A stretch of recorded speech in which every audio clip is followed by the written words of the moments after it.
आज अगर Hollywood cinema पूरे वर्ल्ड में पॉपुलर है तो उसके पीछे एक major reason Quentin Tarantino, Peter Jackson और स्टीवन स्पीलबर्ग जैसे कई लेजेंडरी डायरेक्टर्स हैं। और सिर्फ हॉलीवुड में ही नहीं बल्कि किसी भी सिनेमा इंडस्ट्री में जितने अच्छे आर्टिस्ट और मेकर्स होंगे उतना ही अच्छा आर्ट यानी मूवीज उस इंडस्ट्री में बनेगी। और इस वीडियो में हम इंडियन सिनेमा के ऐसे ही 3 टैलेंटेड और लेजेंडरी डायरेक्टर्स के बारे में जानेंगे जिन्होंने इंडियन सिनेमा को चेंज करने में बहुत बड़ा कॉन्ट्रीब्यूशन दिया है। राजकुमार हिरानी एक ऐसे डायरेक्टर हैं जो बिग बजट, हैवी वीएफएक्स और ओवर द टॉप एक्शन दिखाने की बजाय ऐसी मूवीज क्रिएट करना पसंद करते हैं जिसमें वो इमोशंस, कॉमेडी और सोशल मैसेज को अच्छी तरह दिखा पाए।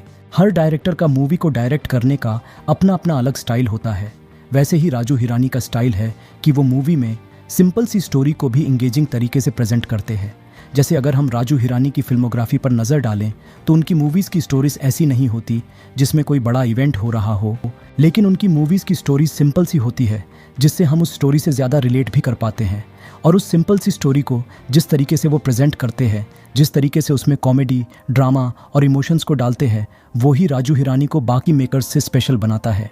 हालांकि इनकी रिसेंट की डंकी मूवी में राजू हिरानी का मैजिक मिसिंग सा ज़रूर लगता है, लेकिन फिर भी हमें ये नहीं भूलना चाहिए कि राजू हिरानी वो डायरेक्टर है जिन्होंने 3 इडियट्स, पीके, मुन्ना भाई सीरीज़ जैसी कई अमेजिंग मूवीज़ बनाई है जिसने इंडियन सिनेमा और इंडियन सोसाइटी पर अच्छा खासा इम्पैक्ट डाला है। जैसे राजू हिरानी की 3 इडियट्स जब 2009 में रिलीज़ हुई थी तब वो इंडिया की हाईएस्ट ग्रोसिंग मूवी बन गई थी और 400 करोड़ का कलेक्शन करके इंडियन सिनेमा में बॉक्स ऑफिस कलेक्शन की बाउंड्रीज को पुश किया था।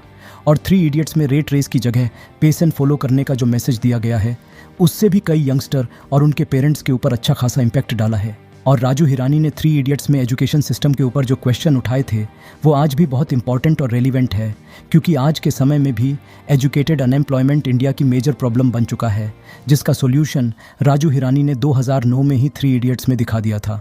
और जब सिनेमा सोसाइटी का मिरर होती है ये कहा जाता है, तो 3 इडियट्स जैसी मूवीज़ प्रैक्टिकली उसका बेस्ट एग्जाम्पल दिखाई देती है। और पीके मूवी में भी राजू हिरानी ने हमारी सोसाइटी की हार्श रियलिटी को दिखाया है।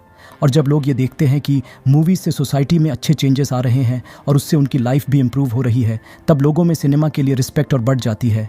और 3 इडियट्स जैसी मूवीज़ के जब फॉरेन में भी रिमेक्स बनते हैं और स्टीवन स्पीलबर्ग जैसे बड़े डायरेक्टर भी जब मूवी की तारीफ करते हैं, तब फॉरेन में भी इंडियन सिनेमा की पॉपुलरिटी बढ़ती है। और 3 इडियट्स, पीके, मुन्ना भाई सीरीज़ जैसी कई अमेजिंग मूवीज़ क्रिएट करके राजू हिरानी ने इंडियन सिनेमा में अच्छा कॉन्ट्रीब्यूशन दिया है। जहां राजू हिरानी सिंपल स्टोरीज को अच्छी तरह प्रेजेंट करते हैं, उसके ऑपोजिट एस शंकर की मूवीज़ की स्टोरीज बाकी मूवीज़ से काफ़ी यूनिक होती है। एस शंकर एक ऐसे डायरेक्टर है जिनकी मूवीज़ में स्टोरीज तो यूनिक और इंटरेस्टिंग होती ही है, लेकिन वो अपनी मूवीज़ में वीएफएक्स और प्रोस्थेटिक जैसी एडवांस टेक्नोलॉजी का भी अच्छी तरह यूज़ करते हैं। जैसे रोबोट, आई और 2.0 में हमें वीएफएक्स का अच्छा यूज़ देखने मिलता है। और अभी के समय में भले ही इंडियन मूवीज़ में अच्छा वीएफएक्स देखने मिलता हो या मूवीज़ में वीएफएक्स यूज़ करना ट्रेंड सा बन चुका हो, लेकिन 10-15 साल पहले इंडियन मूवीज़ में वीएफएक्स उतना ज़्यादा यूज़ नहीं होता था। लेकिन उस समय एस शंकर ने रोबोट मूवी बनाई थी जिसका ना सिर्फ कॉन्सेप्ट इंडियन सिनेमा में यूनिक था, बल्कि टेक्नोलॉजी, वीएफएक्स, प्रोस्थेटिक और एक्शन भी उस समय के हिसाब से काफ़ी आगे का था। इवन अभी के समय में भी देखने जाए तो रोबोट जैसी अच्छी साई-फाई मूवीज़ बहुत कम देखने मिलती है। और सिर्फ रोबोट मूवी में ही नहीं बल्कि शंकर ने अपनी कई मूवीज़ में वीएफएक्स और प्रोस्थेटिक का अच्छा यूज़ किया है। जैसे 1996 की इंडियन मूवी में भी हमें हिंदुस्तानी के कैरेक्टर का प्रोस्थेटिक भी बहुत अच्छा देखने मिलता है। प्रोस्थेटिक और वीएफएक्स के साथ एस शंकर अपनी मूवीज़ में एडवांस टेक्नोलॉजी का भी अच्छी तरह यूज़ करते हैं, जैसे रोबोट मूवी में मोशन कैप्चर और प्रैक्टिकल इफेक्ट्स का यूज़ करना, और 2.0 में 3D कैमरा और 3D टेक्नोलॉजी का यूज़ करना। और सिर्फ टेक्नोलॉजी में ही नहीं बल्कि सोशल मैसेज को भी शंकर ने अपनी मूवीज़ ने काफ़ी अच्छी तरह दिखाया है। जैसे इंडियन और नायक में खोखले पॉलिटिकल सिस्टम को दिखाना, या शिवाजी द बोस में करप्शन को दिखाना, और 2.0 में भी इन्वायरमेंट और बर्ड्स को बचाने के बारे में अच्छा मैसेज देने की कोशिश की गई है। नो डाउट शंकर की पिछली 2 मूवीज़ में वो मैजिक देखने नहीं मिला जो शंकर की बाकी मूवीज़ में देखने मिलता था, लेकिन उम्मीद है कि उनकी रामचरण के साथ अपकमिंग मूवी गेम चेंजर में उनका वो मैजिक वापस से देखने मिले, तो अच्छी मूवीज़ बनाकर वीएफएक्स, प्रोस्थेटिक और एडवांस टेक्नोलॉजी के मामले में तो शंकर ने इंडियन सिनेमा के लिए अच्छा कंट्रीब्यूशन दिया है।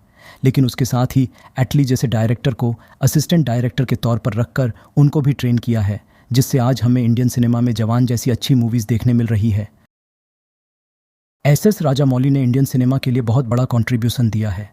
आज अगर इंडियन सिनेमा में बिग बजट की ज़्यादा मूवीज़ बनती हो, या मूवीज़ में ज़्यादा वीएफएक्स का यूज़ होता हो, या इंडियन सिनेमा में मूवीज़ की क्वालिटी का इम्प्रूवमेंट हुआ है, तो उसका एक मेजर रीज़न एस राजामौली है।